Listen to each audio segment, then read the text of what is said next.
ಕುಮಾರಸ್ವಾಮಿ ಹಾಗೂ ಸಿದ್ದರಾಮಯ್ಯ ವಿರುದ್ಧ ನೇರ ವಾರ್ ಮುಂದುವರಿತಾ ಇದೆ. ಕುಮಾರಸ್ವಾಮಿ ಅವರು ಸುದ್ದಿಗೋಷ್ಠಿಯನ್ನು ನಡೆಸಿ ಅನೇಕ ವಿಚಾರಗಳನ್ನು ಪ್ರಸ್ತಾಪ ಮಾಡ್ತಾ ನನ್ನ ರಾಜೀನಾಮೆಯನ್ನ ಪಡ್ಕೊಳ್ಳೋದಕ್ಕೆ ಸರ್ಕಾರ ಹುನ್ನಾರವನ್ನು ನಡೆಸ್ತಾ ಇದೆ ರಾಜ್ಯ ಸರ್ಕಾರ ಅಂತ ಗಂಭೀರ ಆರೋಪವನ್ನು ಮಾಡಿದ್ದಾರೆ. ಜೊತೆಗೆ ರಾಜೀನಾಮೆ ಕೊಡುವಂತಹ ಪ್ರಮೇಯವನ್ನು ನಾನು ಕೊಡ್ತೀನಿ, ನನ್ನನ್ನ ಜೈಲಿಗೆ ಕಳಿಸೋದಕ್ಕೆ ಸರ್ಕಾರ ಹುನ್ನಾರವನ್ನು ನಡೆಸ್ತಾ ಇದೆ, ಷಡ್ಯಂತ್ರ ಆಗ್ತಾ ಇದೆ, ನಾನು ಯಾವುದೇ ಡಿನೋಟಿಫಿಕೇಶನ್ಗೆ ಅನುಮತಿಯನ್ನ ಕೊಟ್ಟಿಲ್ಲ, ರಾಜೀನಾಮೆ ಕೊಡುವಂತಹ ಕಾಲ ಬಂದ್ರೆ ನಾನು ಕೊಡ್ತೀನಿ ಅಂತ ಕೂಡ ಹೇಳಿದ್ರು.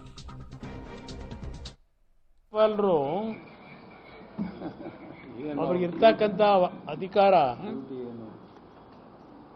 ಸರ್ಕಾರ ದಾರಿ ತಪ್ಪಿದಾಗ ಸರ್ಕಾರಕ್ಕೆ ಎಚ್ಚರಿಸ್ತಕ್ಕಂಥದ್ದು, ಸರ್ಕಾರದಿಂದ ಸಮಜಾಯಿಷಿ ಕೇಳ್ತಕ್ಕಂಥದ್ದು ರಾಜ್ಯಪಾಲರಿಗಿರ್ತಕ್ಕಂಥ ಒಂದು ಅಧಿಕಾರದ ವಿಷಯದಲ್ಲಿ ಅವ್ರು ಏನು ಹೇಳಿದ್ದಾರೆ ಅವತ್ತು, ಸ್ವಲ್ಪ ಇನ್ನೊಂದು ಬಾರಿ ಅದನ್ನು ಅವ್ರು ಏನು ಮಾತನಾಡಿದ್ದಾರೆ ತರಿಸ್ಕೊಂಡು ನೋಡೋದು ಒಳ್ಳೇದು. ಒಂದ್ಸಲ ಯಾವ್ಯಾವ ಸಂದರ್ಭದಲ್ಲಿ ಏನೇನು ಮಾತನಾಡಿದ್ದಾರೆ ಅಂತ ಹೇಳಿ.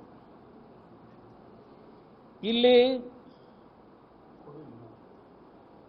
ಈ ಸರ್ಕಾರದ ಅಂಗಸಂಸ್ಥೆಗಳೇನಿದ್ದಾವೆ ಆ ಸಂಸ್ಥೆಗಳನ್ನು ದುರುಪಯೋಗ ಪಡಿಸ್ಕೊಳ್ತಕ್ಕಂಥದ್ದು,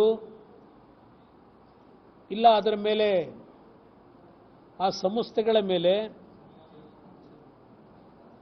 ಒತ್ತಡ ತರ್ತಕ್ಕಂಥದ್ದು ಇವತ್ತೇನು ಪ್ರಾರಂಭ ಆಗಿಲ್ಲ. ಇದು ದೇಶದಲ್ಲಿ ಹಲವಾರು ಹಿಂದಿನ ಪ್ರಸಂಗಗಳನ್ನು ಹೇಳಲಿಕ್ಕೆ ಹೋದರೆ ಹಲವಾರು ಉದಾಹರಣೆಗಳನ್ನು ಕೊಡಬಹುದು. ಆದರೆ ನಾವುಗಳು ಅಧಿಕಾರದಲ್ಲಿದ್ದಾಗ ಏನು ಮಾಡಿದ್ದೇವೆ, ಯಾವ ರೀತಿ ಸಂವಿಧಾನಕ್ಕೆ ಅಪಚಾರ ಬರದೇ ಇದ್ದಾಗೆ